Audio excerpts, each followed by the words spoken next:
Hi, and welcome back to Morgellons discussion and microscopy videos. I'm your host, Jeremy Murphy, and today I want to talk about this bullshit on Reddit. It's aggravating as hell when you're trying to tell people about Morgellons and they want to shut you down. Especially when you're posting. Alright. Hi, and welcome back to Morgellons discussion and microscopy videos. I'm your host, Jeremy Murphy, and today I want to talk about Reddit. It's aggravating when you're trying to help people who are concerned that they have family members suffering with Morgellons, and you try to present the peer-reviewed, factual information performed in a blinded manner across several universities, and the moderators of these medical professional Reddits censor that information. Okay, I don't know how you feel about it, but if I had a rare disease and there was factual scientific evidence for it published in reputable medical and scientific journals, and the moderators of the discussion group that were talking about this information censors it, I mean, to me that seems like it's it seems like it's a very biased and unfair environment to be having this kind of discussion in. And Morgellons is a serious skin condition that people do not enjoy having. And when they have it, they start thinking about bad things because people, first of all, don't take it seriously. Second of all, accuse them of doing it to themselves.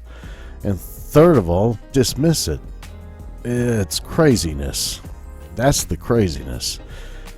But what's wrong is not being able to promote factual information on the topic because someone doesn't believe in it. And that's really what it comes down to. You know, they say, well, this information is just from a small group of people. But when you try to share other information outside of that small group of people that's saying the same thing, that information gets dismissed as well. Anything that pertains to Lyme disease, good luck trying to promote it in a medical group on Reddit. Because to those people, apparently, Lyme disease is made up. It's a myth. It doesn't exist. You can get a week of antibiotics and you're fine. Whatever hell John Hopkins is saying. They're crazy. You know, and it's just that kind of environment I hate operating in. You know, we're supposed to be a free and open environment, but it's not. It feels like communist Russia. It feels like the Gestapo. Just trying to talk about a real medical condition, which the CDC claims is chronic. But what the hell do they know? They're made up. They're crazy. You know, what makes Morgellons so bad, because I've been living with the sores. You know, obviously you can see my skin looks pretty nice. I've got one thing that's about as big as they ever get anymore. If I have them at all. But that's because I got a doctor who understands it, but who takes it seriously. And I don't understand how you can't take it seriously when you understand what Lyme disease is and what it does to people, and how many millions of dollars hospitals pay out for misdiagnosing it because they marginalize the potential. But nobody cares.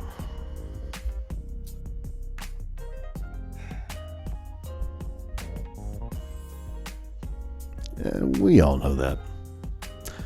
But we care. And as long as we're caring, we've got to be doing something about it. You know, you can't just always going around not giving a fuck. You know, sometimes there are things that are important that you've got to keep your heart and your mind focused on, if ever there's going to be any change. You know, a lot of people hundreds of years ago thought that America would forever be a British colony. We'd always be shipping back money to the king. But one day that ended. A lot of people had to fight for it. But if they weren't there to fight for it, then we wouldn't be here today. You know, anything that this channel wouldn't exist, probably, because it wouldn't be King approved or whatever, you know. But we don't have to go through that today, so we can stand up here and we can say that, hey, there is some unfair practices going on in Reddit, especially where it pertains to medical advice. Honest, factual, scientific evidence about an emerging skin condition is censored and erroneously labeled a psychiatric disorder. Lyme disease is not a psychiatric disorder. You're not going to get rid of Lyme disease with antidepressants. And that's sad. That's sad that people are so afraid that somebody could actually escape Morgellons with antibiotics that they would lie to them and their families and tell them that the only thing that's going to stop those sores from showing up on their mother's arms is if she gets on antidepressants, because that person doesn't believe in Lyme disease. Those people have got to go. There has got to be some kind of federal initiative to make sure that we're leaning on these social media companies, ensuring that these anti-science pseudoscientific zealots aren't moderating communities where people are desperate after going through a series of failed experiences, trying to be responsible and addressing their very serious medical condition. And it's coming too. One of these days it is coming. And these moderators, they're not going to be able to say, okay, take that scientific study about Morgellons down because we don't believe in Lyme disease. One of these days they're going to say, whoa, if we take that down, the FEC is going to fine us or something like that. It's coming. I believe it. I don't know. Talk to your representatives, your elected officials, and let them know this has got to change, because people have got to stop suffering with Lyme disease and not being able to get responsibly treated. One day, it's got to change. What do y'all think? Let me know. Leave a comment down below. Hope everybody's being safe this holiday season. Don't drink. I don't do that stuff anymore. Talk to you soon, and have a pleasant day.